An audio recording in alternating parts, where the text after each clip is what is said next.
Good day, I am Jessa Karla ALMAZAN, and on behalf of the group, I'd like to welcome you all for our research presentation, and thank you for excusing the unnecessary background noise you will hear in this presentation. Let us start with the background of the study. The reason why they decided to make a marketing plan for the Apple iPhone is to maintain being at the top of the technology industry with the help of the marketing strategies. Strategies that recommended by the researchers. The researchers' own experience is one of the reasons why they believe that the Apple iPhone has a great potential in maintaining its position in the industry. The main reason behind this research is to maintain being the top brand of smartphone even in this time where different kinds of smartphones are produced every almost quarter of the year. A smartphone is a mobile phone that performs many of the functions of a computer, typically having a touchscreen interface, internet access, and an operating system capable of running downloaded applications.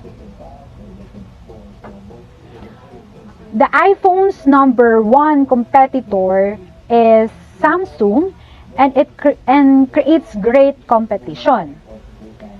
In order to tackle the current difficulties, methods were created with rigorous reasoning based on data gathering and usage attitude and image findings.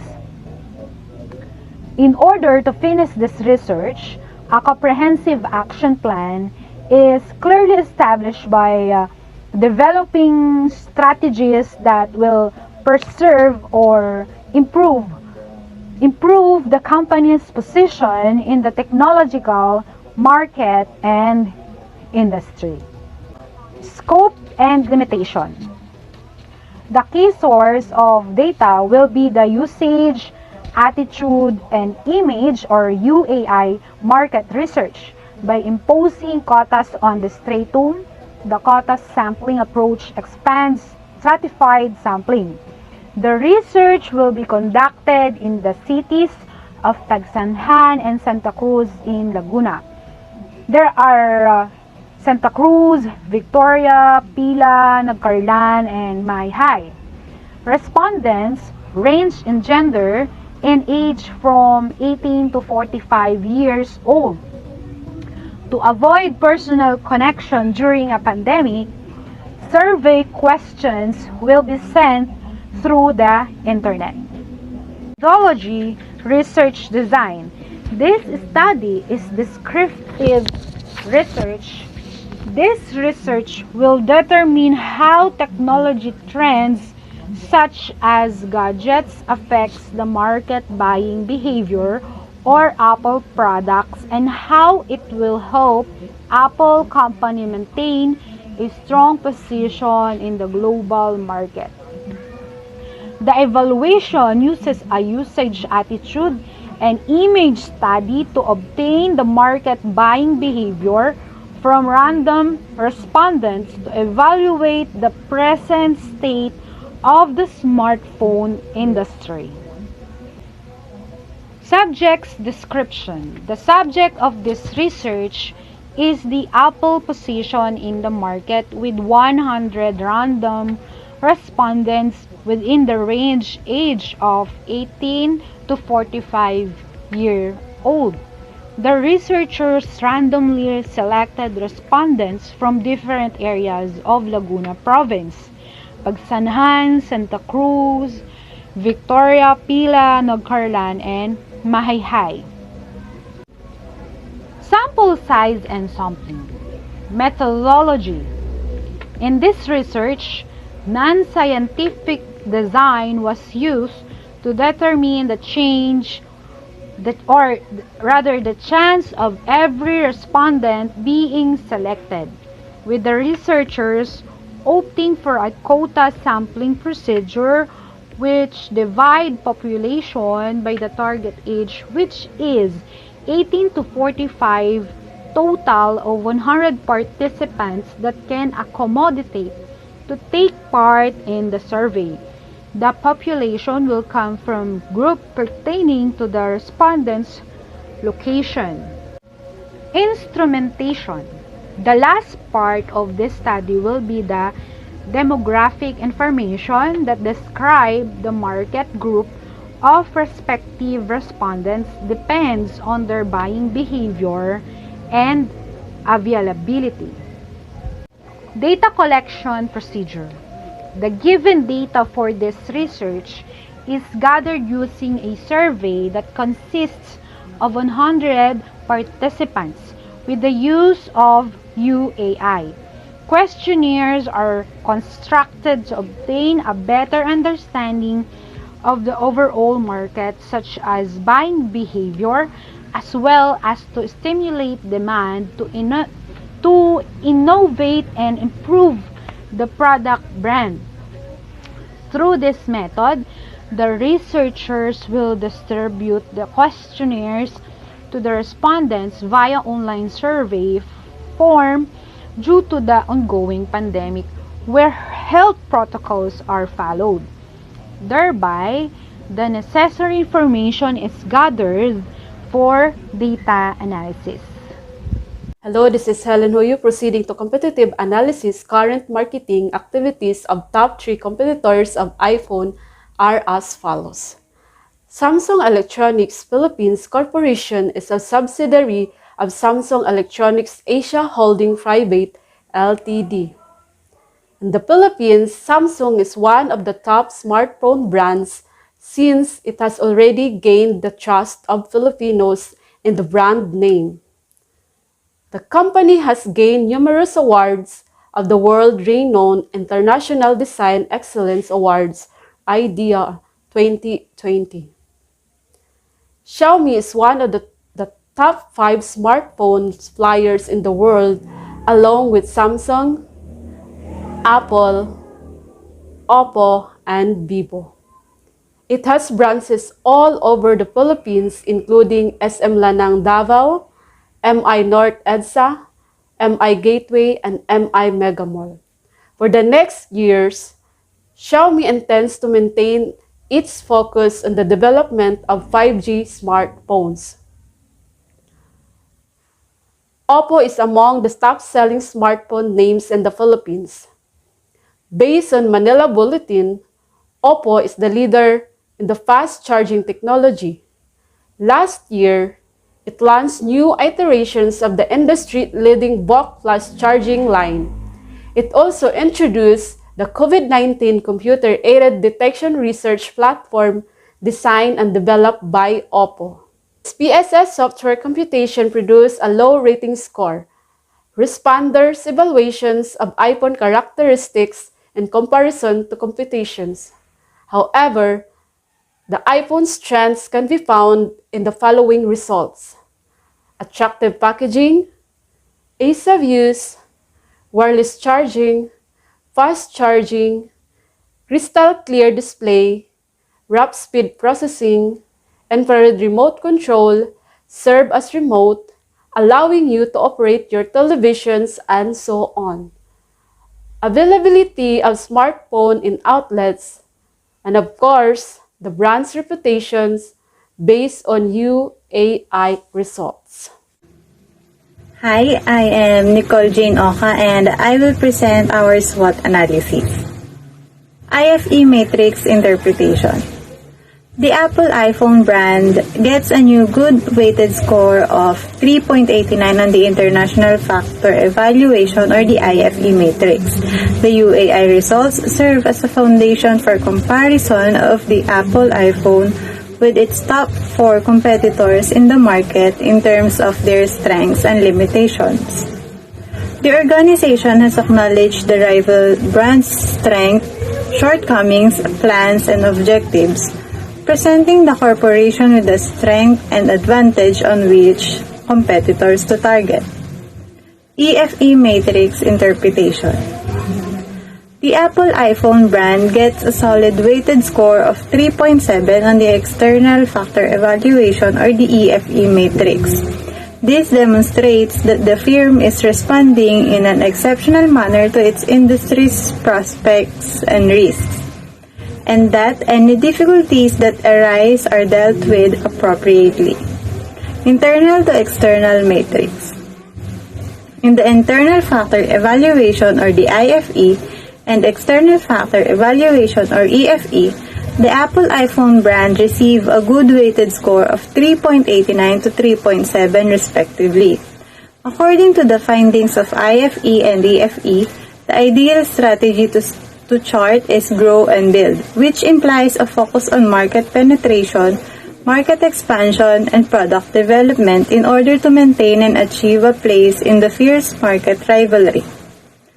The following marketing methods are recommended to be utilized in conjunction with intense expansion strategies. First is market penetration. Apple intends to sell more of its goods in order to achieve a greater market share in the business. The company sells their products through various platforms such as online websites and media outlets because advertisements stimulate the customer's desire to purchase. The organization considers increasing sales by producing more authorized sellers to increase their competitive advantage in the market. Next is informative advertisement. Apple maintains their position by constantly releasing new features and enhancements, with each smartphone outperforming previous ones. The firm employs a unique value proposition in its goods by providing attractive and appealing designs, convenience of use, and security features at a reasonable price. They provide a number of alternatives with varying prices ranges based on the attributes of the items. Furthermore, Apple creates an ecosystem that connects customers not just to the iPhone but also to other devices such as iMac and iPad. This technique may result in the firm earning more market share and gaining a competitive edge. Let us proceed to marketing objectives. Hello, my name is Reymart OLIVO. Through the iPhone, Apple hopes to fulfill the following operational goals. The proposed marketing strategy. First is the goals for sales. Apple Incorporation intends to increase iPhone production by about 30% up to 96 million units in 2021 first half 2020. Rationale, Apple's main product had seen a significant drop in sales during the previous year, but Apple stated that iPhone revenue was increasing once more according to the corporation. Clients spent a lot of money on its most recent models, increasing iPhone sales by 7.7% to roughly $56 billion in the fiscal year, the most recent quarter from a year ago 2020.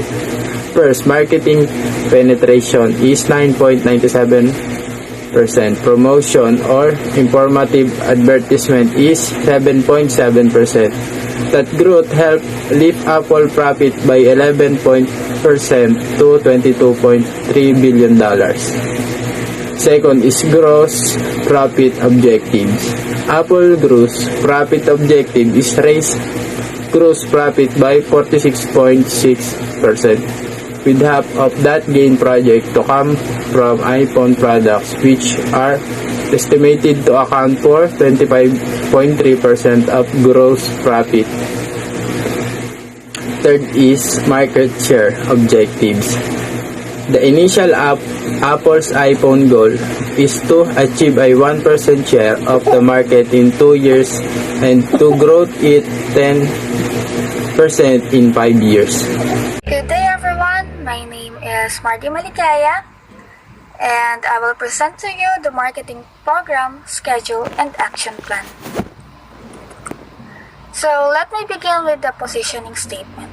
For people ages 18 to 45 years old, the products produced by the iPhone brand provides user-friendly interface along with tight security to ensure the safety of their data. iPhone devices come in a wide range of choices, highlighting the greatest quality of the said phone in the best way possible. Strategy number 1, market penetration. Action plan number 1, wage price war in provincial areas of the Philippines. Duration, September. Objective, Filipinos are being more concerned with price than with quality. That is why iPhone brands set their prices based on what the customer can get from them, establishing quality brand image in the provinces with a quality-based price that consumers warmly accepted.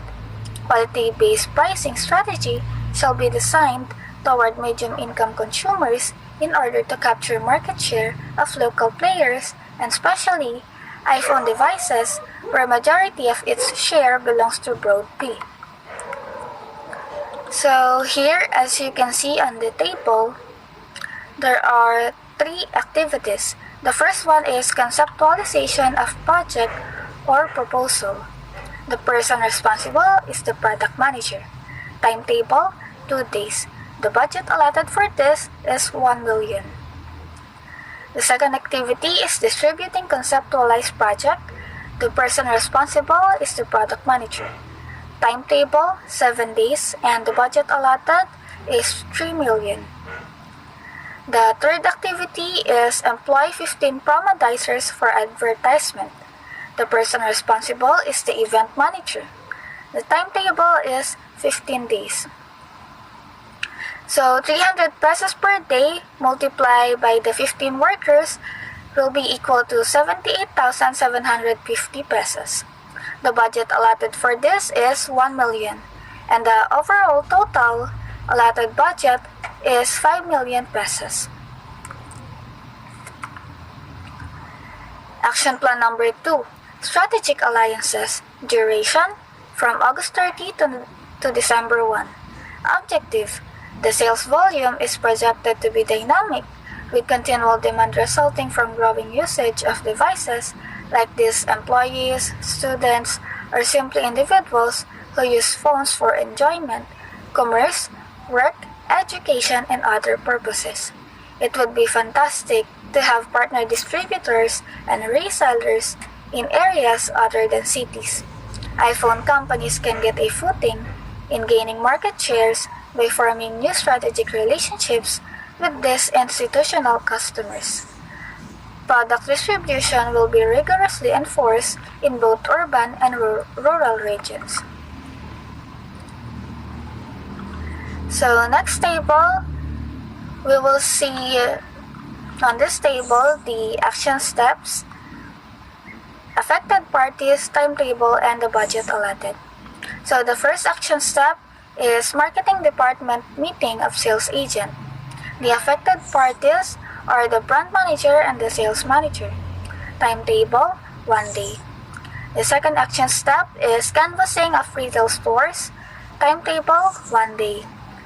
Next one is approval of retail price and installation of retail stores. The affected parties are the brand manager and the marketing manager. Timetable, 1 day.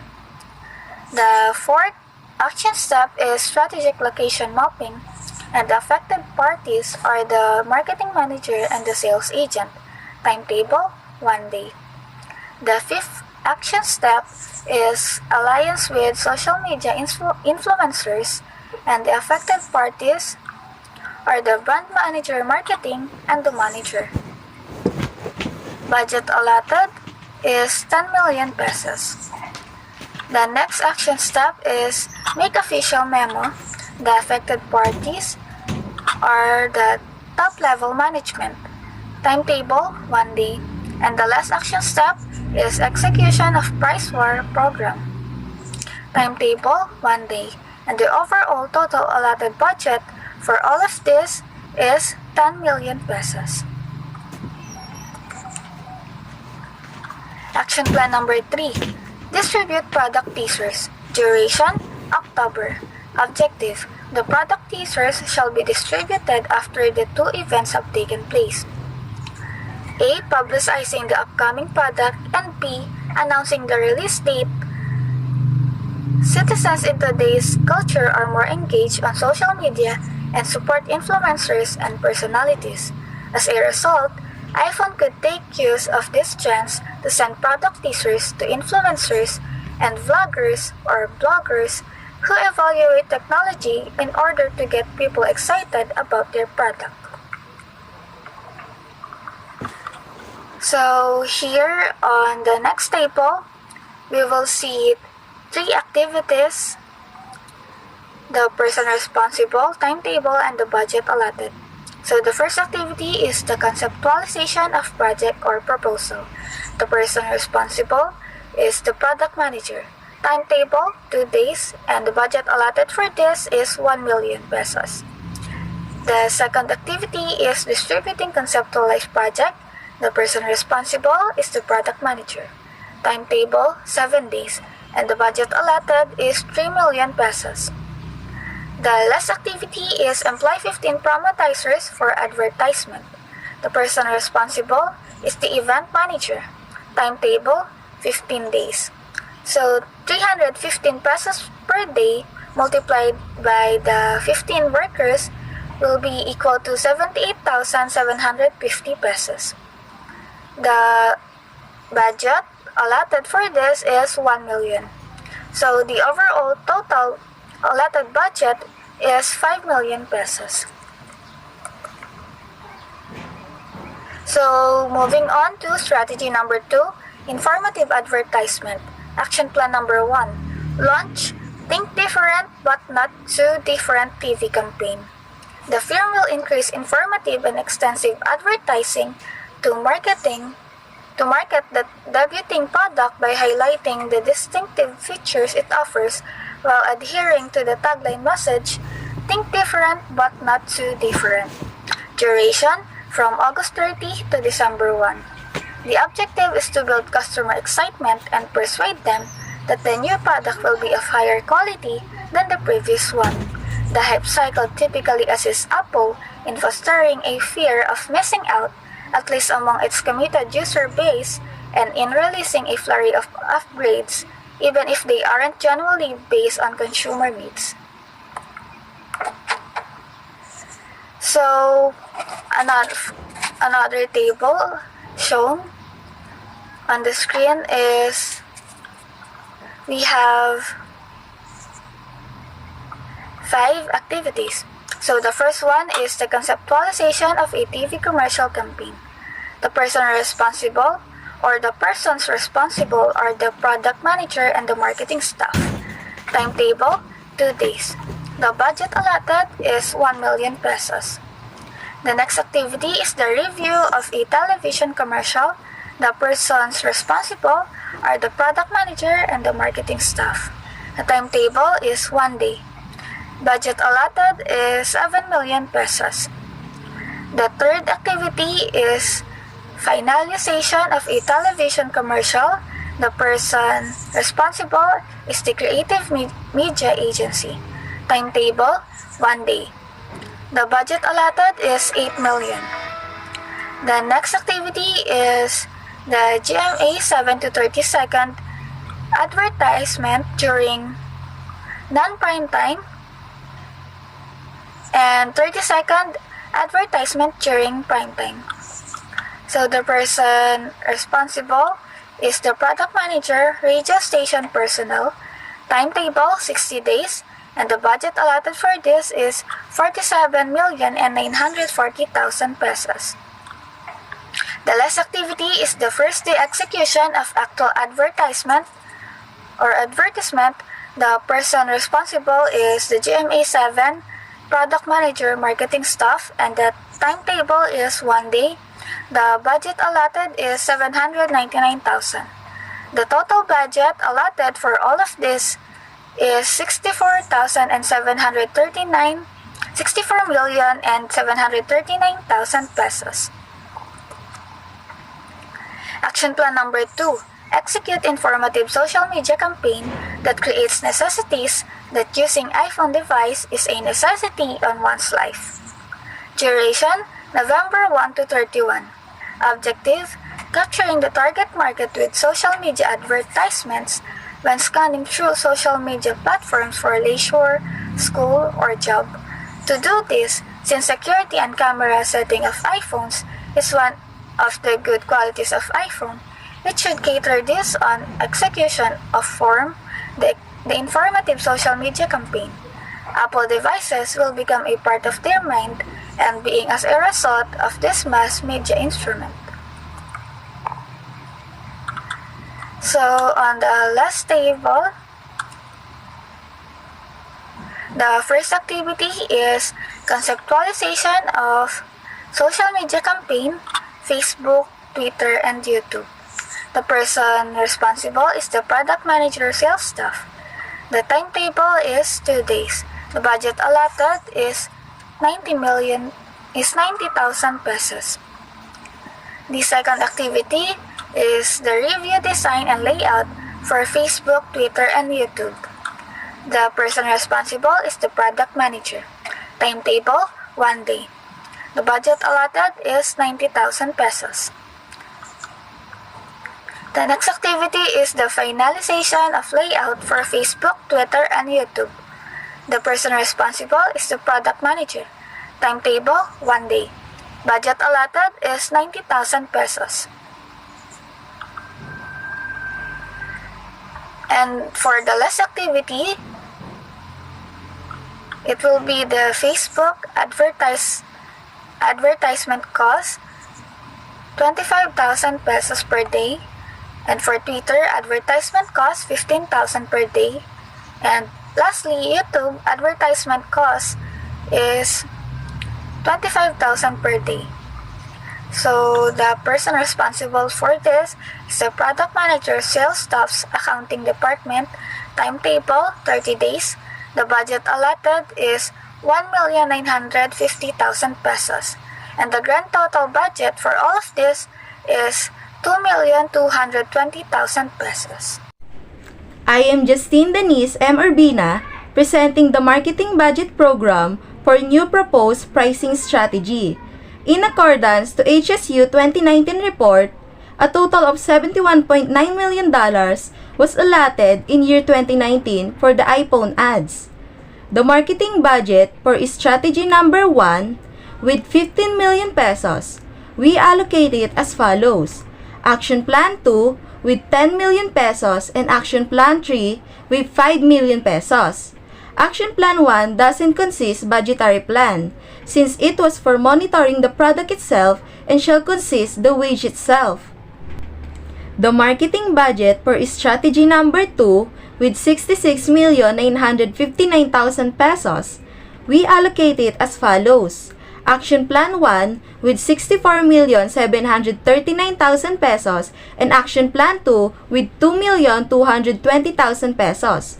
The overall total of strategic costs were 81,959,000.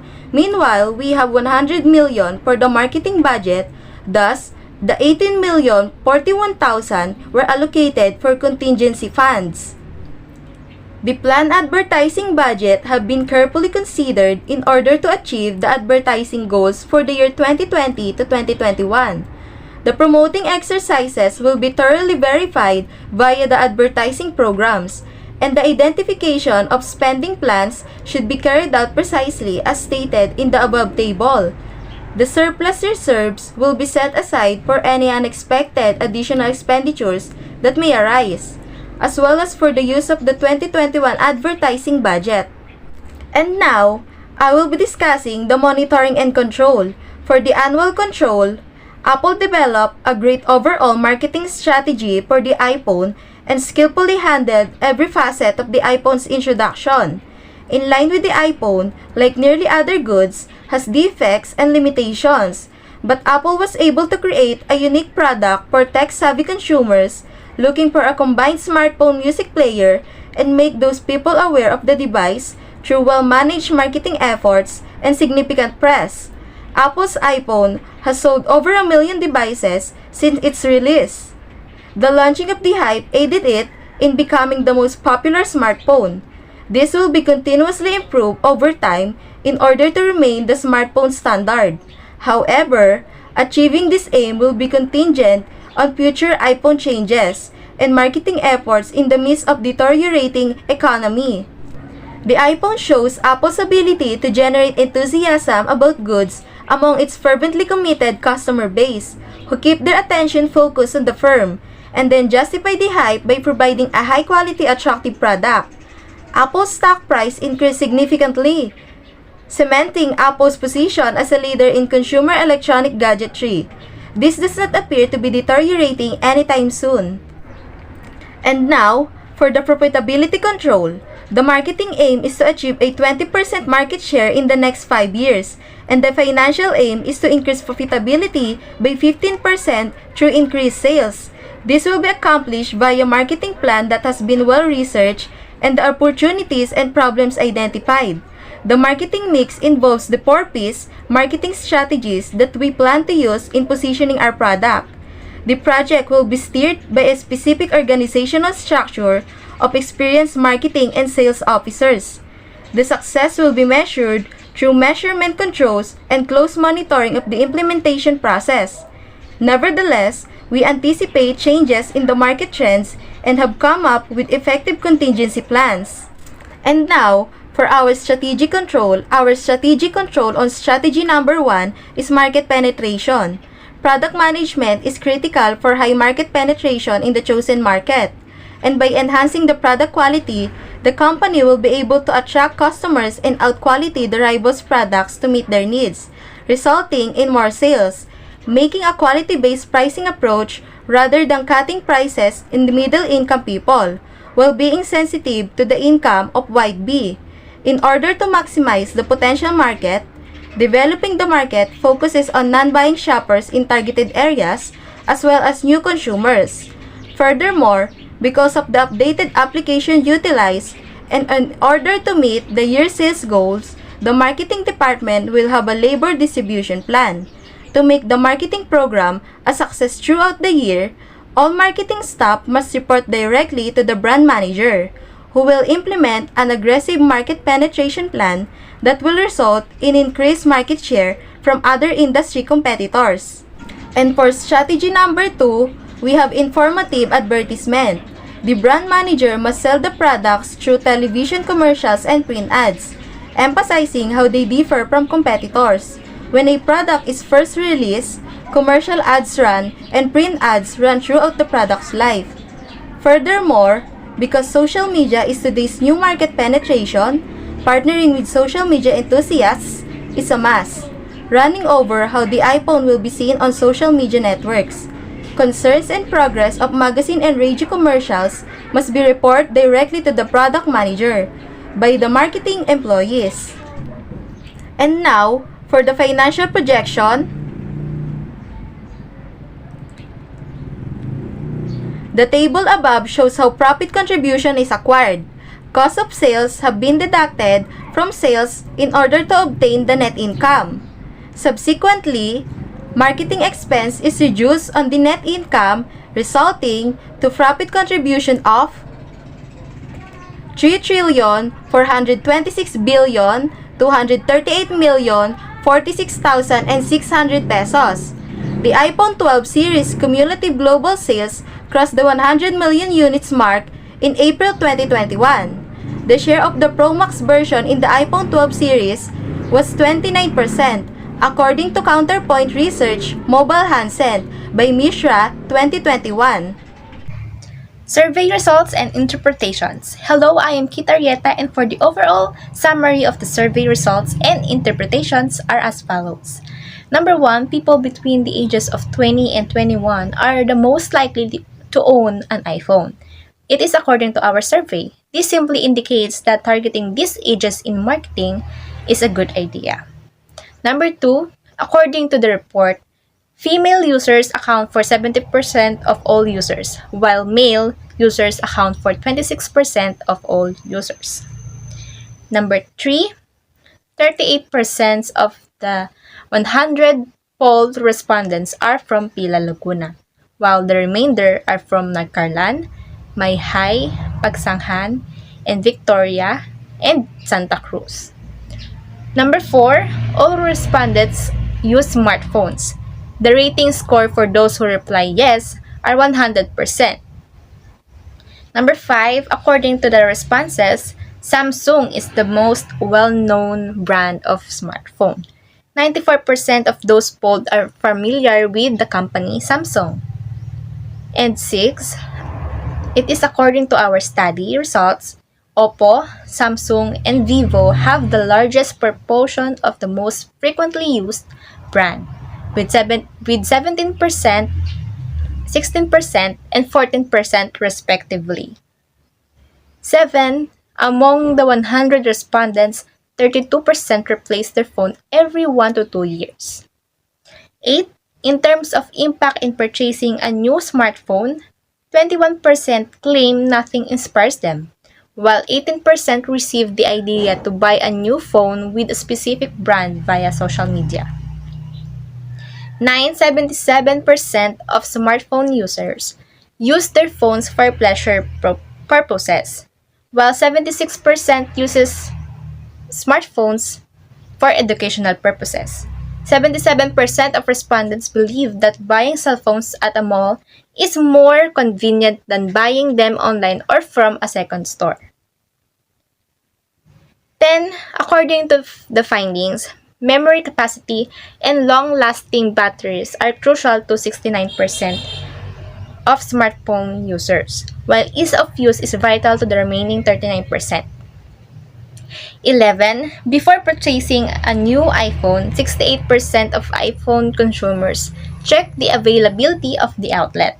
On the other hand, 61% of Samsung consumers say pricing is one of the factors they evaluate before purchasing. The overall design influences 43% of Huawei consumers' choice to purchase a new model. Before purchasing a new phone, 37% of Xiaomi users consider the processing speed and memory. Before purchasing a model, 42% of Realme users merely check at its memory. The infrared remote control and memory are important factors for 40% of Vivo users. 46% of Oppo users find it simpler to pick what to buy when they consider attractive packaging, fingerprint sensor, memory, price, and outlet availability. 12. When it comes to choosing the frequencies that deliver news, 24% of respondents choose GMA channel 7 above other frequencies that are broadcasted. 13. When it comes to social media sites, nearly every respondent, 99%, stated that they had utilized Facebook. 14%, for 14, 23% of respondents fall into the 6,001 pesos to 10,000 income range, while 1% fall into the 40,001 to 50,000 pesos income range. And thank you for listening.